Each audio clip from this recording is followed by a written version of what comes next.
ఆనాడు ఈ ప్రాంతంలో నేను పర్యటించినప్పుడు మేడ్చల్ నియోజకవర్గ ప్రాంతంలో గ్రామ పంచాయతీలు, మున్సిపాలిటీలు, మున్సిపల్ కార్పొరేషన్లు, అదేవిధంగా గ్రేటర్ హైదరాబాద్ మున్సిపల్ కార్పొరేటర్లు 4 రకాల పరిపాలన జరుగుతుండే. అటు హైటెక్ సిటీ వైపు పోతే అక్కడ అదే పరిస్థితి. ఇటువైపు ఉప్పల్ వైపు వచ్చినా, మేడ్చల్ వైపు వచ్చినా, కుత్బుల్లాపూర్ వైపు అయినా ఎక్కడ చూసినా కూడా 4 రకాలుగా పరిపాలన జరుగుతుండే. ఒకరి మధ్యలో ఇంకొకరికి సహకారం సరిగ్గా లేక, సమన్వయం లేక మన ప్రాంతం అభివృద్ధి చెందాలంటే ఇవన్నీ అడ్డంకిగా మారినాయి. కానీ మనం అందరం హైదరాబాద్ నగరం అంటే అంతర్జాతీయ స్థాయి నగరం అని మనం మాట్లాడుకునే వాళ్ళం. కానీ నేను ఆలోచన చేసిన, అంతర్జాతీయ స్థాయి నగరం అని మనం మాట్లాడుకోవడం, చెప్పుకోవడం కాదు, అంతర్జాతీయ స్థాయిలో మౌలిక వసతులు ఏర్పాటు చేసినప్పుడే, అభివృద్ధి చెందినప్పుడే హైదరాబాద్ నగరం అంతర్జాతీయ నగరం అవుతుంది అని ఆలోచన చేసి రాష్ట్రానికే ఒక పాలసీ విజన్ డాక్యుమెంట్ను తీసుకొచ్చినాం. అంతర్జాతీయ నిపుణుల సహకారంతో, మంత్రివర్గ సహచరుల అండతోటి. అందుకే ఈనాడు తెలంగాణ రైజింగ్ 2047 అని ఒక విజన్ డాక్యుమెంట్ని ఈరోజు మనం తెచ్చుకొని ఒక క్రమ పద్ధతిలో ప్రణాళికబద్ధంగా మన రాష్ట్రాన్ని అభివృద్ధి చేయాలని ఈరోజు నిర్ణయం తీసుకున్నాం. అందుకే మిత్రులారా, 160 కిలోమీటర్ల ఔటర్ రింగ్ రోడ్డు ఉన్నది మనకు.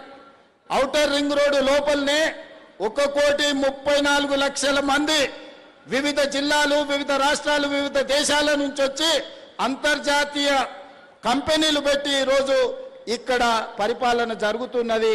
ఇక్కడ అందరూ నివసిస్తున్నారు. మరి 1,34,00,000 ప్రజలకు కావలసిన మౌలిక వసతులు ఏర్పాటు చేయాలి కదా. దాంతోపాటు పరిపాలన సమన్వయం ఉండాలి కదా. మున్సిపల్ అండ్ పోలీస్ సిబ్బంది మధ్యలో, పోలీసుకు అదే విద్యుత్ శాఖ మధ్యలో సమన్వయం ఉండాలి కదా. అదేవిధంగా metro, water works, under ground drainage, drinking water, విద్యుత్తు, రోడ్లు, మెట్రో, ఇవన్నీ మూసి ప్రక్షాళన, ఇన్ని పనులు సమన్వయం చేయాలంటే పరిపాలన ప్రక్షాళన చెయ్యాలని నిర్ణయం తీసుకున్నాం. అందుకే ఈరోజు ఔటర్ రింగ్ రోడ్డు లోపల దాదాపుగా 2,100 స్క్వేర్ కిలోమీటర్ల ప్రాంతంలో 1,34,00,000 జనాభా ఉన్న ప్రాంతాన్ని క్యూర్ ప్రాంతంగా, అంటే కోర్ అర్బన్ రీజియన్ ఎకానమీగా మనం ఒక పేరు ఇచ్చుకొని 3 మున్సిపల్ కార్పొరేషన్లు ఏర్పాటు చేసుకున్నాం. కొంతమంది అంటారు రాజకీయ స్వార్థం కోసం, ఎన్నికల లబ్ధి కోసం ఈనాడు 3 మున్సిపల్ కార్పొరేషన్లు చేసిండ్రు అని. నేను ఒక్క మాట చెప్పదలుచుకున్నా, ఎన్నికల లబ్ధి కోసం చేయలే, పరిపాలన సౌలభ్యం కోసం చేసినాం. ఈనాడు Hyderabad, greater Hyderabad municipal corporation కావచ్చు, ఈనాడు మల్కాజ్గిరి మున్సిపల్ కార్పొరేషన్ కావచ్చు, లేదా సైబరాబాద్ మున్సిపల్ కార్పొరేషన్, అక్కడుండే ప్రజలతో మీరు మాట్లాడండి, ప్రజాప్రతినిధులతో మాట్లాడండి. ఇవాళ ఈ మల్కాజ్గిరి మున్సిపల్ కార్పొరేషన్ ప్రాంతం, ఈ ప్రాంతం అంతా కలిసి ఒక్క దగ్గర ఈరోజు అభివృద్ధిని మీ దగ్గరికి తీసుకురాదలుచుకున్నాం. ఇవాళ మనము మల్కాజ్గిరి మున్సిపల్ కార్పొరేషన్ ఆఫీసుని 10 ఎకరాలలో ఈరోజు అంతర్జాతీయ ప్రమాణాలతో ఇక్కడ నిర్మించుకుంటున్నాం.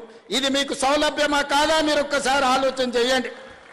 చిన్న పనున్నా, నల్లా కనెక్షన్ కావాలన్నా, ఇంటి పర్మిషన్ కావాలన్నా, ఏదైనా అధికారిని కలవాలంటే ట్యాంక్ బండ్ దగ్గరికి పోవాలి. ఎన్ని బస్సులు ఎక్కాలి, ఎన్ని బస్సులు దిగాలి, ఎంత దూరం పోవాలి మీరు ఒక్కసారి ఆలోచన చేయండి. అందుకే పరిపాలన డీసెంట్రలైజ్ చేసినాం. అదేవిధంగా పోలీసులకు కూడా ఈరోజు పోలీసు, అదేవిధంగా మున్సిపల్లో కోటర్మినస్ సరిగ్గా ఒక మున్సిపల్ కమిషనర్కి ఎంత పరిధి ఉందో మల్కాజ్గిరి పోలీస్ కమిషనరేట్ కూడా సేమ్ ఒకే రకమైన పరిధి చేసినాం. ఒక జోనల్ కమిషనర్కి ఏ విధంగా పరిపాలన సరిహద్దులు ఉన్నాయో ఒక డీసీపీకి సరిగ్గా అదే విధంగా ఈరోజు ఏర్పాటు చేసినాం. అన్ని శాఖల సమన్వయం కోసము ఈనాడు ప్రక్షాళన చేసి 3 కమిషనరేట్లు చేసి ఇవాళ మల్కాజ్గిరి మున్సిపల్ కమిషనరేట్కు దాదాపుగా ఈ బిల్డింగే కాదు అదనంగా 1600 కోట్ల రూపాయలతోటి ఈరోజు పన్నుల ప్రారంభోత్సవ కార్యక్రమం చేసుకున్నాం. నేను ఇవన్నీ ఎందుకు మిత్రుల ద్వారా ఈరోజు ప్రస్తావిస్తున్నంటే, ఆనాడు మీరు ఎంపీగా గెలిపిస్తే మీరు ఆశించిన అభివృద్ధి ఆనాడు నేను చేయలేకపోయినా, ఈనాడు మీ ఆశీర్వాదంతో తెలంగాణ రాష్ట్రానికి నేను ముఖ్యమంత్రిగా అయినా రాజకీయాలకు అతీతంగా ఈ వేదిక మీద ఉన్న మిత్రులకు చెప్పదలుచుకున్న, ఈ ప్రాంత అభివృద్ధి కోసం ఎన్ని నిధులు కావాలన్నా ఎన్ని అనుమతులు కావాలన్నా ఇచ్చే బాధ్యత నాది.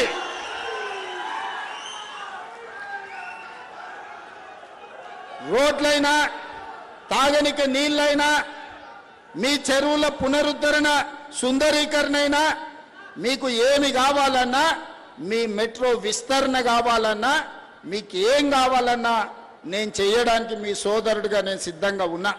కాబట్టి మల్కాజ్గిరి మున్సిపల్ కార్పొరేషన్ పరిధిలో ఉన్న వివిధ రాజకీయ పార్టీల ప్రజాప్రతినిధులకు ఎన్నికలు వచ్చినప్పుడే ఎన్నికల గురించి మాట్లాడదాం, ఇప్పుడు అభివృద్ధి చేసుకుందాం, సహకరించడానికి నేను సిద్ధంగా ఉన్నా.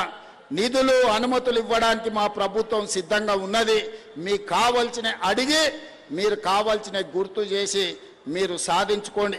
ఇవాళ ఉప్పల్ ఎలివేటెడ్ కారిడార్కి బండారి రాజిరెడ్డి గారి పేరు నేను పెట్టిన. బండారి లక్ష్మారెడ్డి గారు ఈరోజు బీఆర్ఎస్లో ఎమ్మెల్యే ఉన్నాడు. నిజంగానే రాజకీయాలను దృష్టిలో పెట్టుకుంటే బండారి రాజిరెడ్డి అన్న పేరు నేను అక్కడ పెట్టుండేవాడినా. మీరు ఒక్కసారి ఆలోచన చేయండి. రాజిరెడ్డి అన్న ఈ ప్రాంతంలో ప్రతి పిల్లగానికి తెలుసు. మున్సిపల్ చైర్మన్గా, ఎమ్మెల్యేగా, టీటీడీ బోర్డు మెంబర్గా ఎవరు ఇంటికి వచ్చినా కూర్చోబెట్టి పనిచేసి, బిడ్డ ఈ పన్ను చేసుకోలేదనుంటే ఏం చేస్తాను, అన్ని కాలనీలు తిరిగి కాలనీ అసోసియేషన్లతో రాజిరెడ్డి అన్నకు అనుబంధం ఉంది. ఆయనలో నేను పార్లమెంట్లో నిలబడ్డప్పుడు ఎన్నో కాలనీలు నా వెంబడొచ్చి కాలనీ అసోసియేషన్ల అధ్యక్షులను పిలిపించి, అరే మనోనికి ఏం రాయా మంచోడు పని చేస్తాడని ఆ రోజు రాజిరెడ్డి అన్న చెప్పాడు. ఆనాడు కష్టాలలో ఉన్నప్పుడు రాజిరెడ్డి అన్న సాయం అందించడు. రాజిరెడ్డి అన్న ఈ ప్రాంత ప్రజలకు 40-50 ఏళ్ళు సేవలు అందించడు. ఇవాళ ఉప్పల్ ఎలివేటెడ్ కారిడార్కి రాజిరెడ్డి అన్న పేరు పెట్టుడు న్యాయమా కాదా మీరు ఒక్కసారి ఆలోచన చేయండి.